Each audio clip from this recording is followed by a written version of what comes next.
सचिन पायलट पहले दिन से ही चाहते थे कि दोनों समाज बैठकर वार्ता कर लें और इस मामले को सुलझा लिया जाए, क्योंकि पानी किसी की बपौती नहीं है और पानी पर सबका हक है।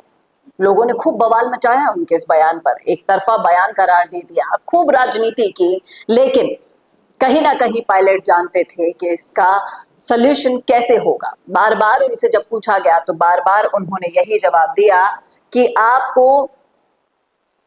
बैठकर इस मामले को सुलझाने की जरूरत है। नमस्कार, संवाद पर आपका स्वागत है। मैं हूं चेतना शर्मा आपके साथ। ये देखिए, सचिन पायलट का ये बयान आप सुन चुके होंगे कई बार, लेकिन पायलट से जब भी पूछा गया तब उन्होंने ये कहा कि पानी को रोकना समस्या का हल नहीं है। पानी को सबको पीने का अधिकार है, सारे समाजों का इस पर अधिकार है, कोई एक समाज इसे रोककर नहीं बैठ सकता। और यही हुआ जब पंचायत पर चर्चा हुई, 20 दिन से चल रही महापंचायत खत्म हुई, तो सॉल्यूशन यही निकाला गया कि दोनों समाजों को मिलकर इस मसले का हल निकालना होगा। और यहाँ पर यही बोला गया है कि जिस तरह से दोनों ही के समाज के लोगों के कुछ समझदार लोगों ने जो बैठकर, हम शुरू से ही कह रहे थे कि पंच पटेलों को बैठने देना चाहिए, ये चुटपुट्टे नेता सामने आएंगे तो अपनी राजनीतिक रोटियां सेक कर कब फुर हो लेंगे पता भी नहीं चलेगा। आप ये बात बताइए कि जब आंदोलन होता है, जब झड़प होती है एक दूसरे से, पिछले पुराने जितने भी 1985 कर देंगे, 2007 कर देंगे, ऐसे जब दंगे हुए तब कितने लोगों की जानें गई, कितने घर बर्बाद हुए, इन सब को सोचना होता है।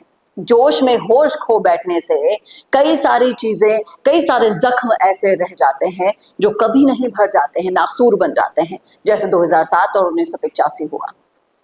कुछ लोगों ने भड़काने की कोशिशें जरूर की, लेकिन समझदारी से जिस तरह से उम्मीद की जा रही थी कि पंच पटेल बैठेंगे, बातचीत करेंगे, कुछ फैसला आएगा, वही समझदारी सचिन पायलट ने दिखाई, वही किरोड़ी लाल मीणा जी ने भी दिखाई। साथ ही उन्होंने ये भी कह दिया कि अगर 6 दिन में ये मांग पूरी नहीं हुई तो मैं खुद धरने पर बैठूंगा। यानी कि अब उन लोगों का चांस गया जो एक दूसरे के समाजों को लड़वाना चाह रहे थे।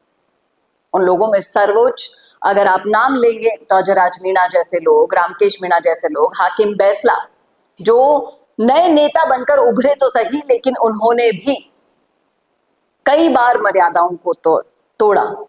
और ऐसे कई लोग हैं जो भड़काने की कोशिशें कर रहे थे, जो माताओं और बहनों तक पहुंच गए थे, लेकिन समझदारी जिन्होंने दिखाई, समझदारी जिनकी इतनी ज्यादा तारीफ की जाए कम है, क्योंकि एक नरसंहार होने से उन्होंने बचाया है, एक ऐसा काला दिन जो इतिहास में दर्ज होता उससे बचाया है लोगों को। हरीश मीणा जैसे लोग भी कहने लगे कि रेल रोकने से हमारा कुछ नहीं होगा, पानी नहीं मिलेगा, इसलिए रेल रोको मत। जो रेल रोको आंदोलन की चेतावनी दी जा रही थी उसे भी रुकवाया गया।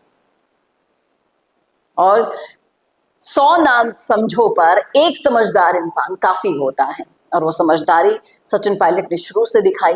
इसीलिए वो इस मुद्दे में नहीं आ रहे थे। लोग चाहते थे कि वो आए, खंडीप महापंचायत पहुंचे, बयान दे, फिर उस पर राजनीतिक चर्चाएं हों, और फिर उन पर पायलट साहब का जो राजनीतिक ट्रेनिंग हुआ ना भाई साहब, वो राजेश पायलट जी के साथ हुआ है। उनके कई किस्से मैंने भी आपको सुनाए कि किस तरह से गुर्जर और मीणाओं को भिड़ाने के कभी भी पक्ष में नहीं रहे थे राजेश पायलट जी, जबकि खुद का राजनीतिक फायदा ना होते हुए देखकर भी उन्होंने, मैंने आपको एक कहानी सुनाई थी, आप देख सकते हैं उसे हमारे चैनल पर जाकर, कि किस तरह से उन्होंने अपना राजनीतिक फायदा हटाकर ये बात सबके सामने रखी थी कि इन समाजों को लड़ने नहीं दूंगा, चाहे से मैं हार जाऊं, चाहे से मैं नुकसान झेल जाऊं।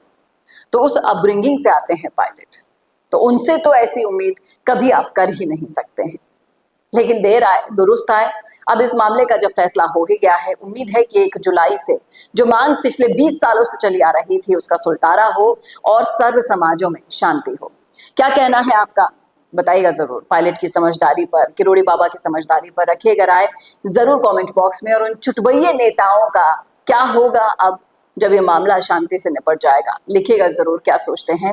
ऐसे वीडियोस के लिए देखते रहिए संवाद भारत का। भारत के लिए नमस्कार। वीडियो चाहिए बिजनेस प्रमोशन का या फिर पर्सनल ब्रांडिंग के लिए, तो अब आपको एक ही जगह मिलेंगे हाईटेक स्टूडियोज, प्रोफेशनल सेटअप और creative team, green screen and sound proof studio, perfect lighting और pro setup, podcast setup, ultra clear audio और multi camera angles, 75 inch touch panel, teaching और एक्सप्लेनर वीडियोस के लिए परफेक्ट, 10 से 15 साल experienced anchors और journalist जो आपके कंटेंट को देंगे प्रोफेशनल टच। राजस्थान का तीसरा सबसे बड़ा डिजिटल न्यूज़ चैनल आपकी ब्रांड को मिलेगा प्लेटफॉर्म।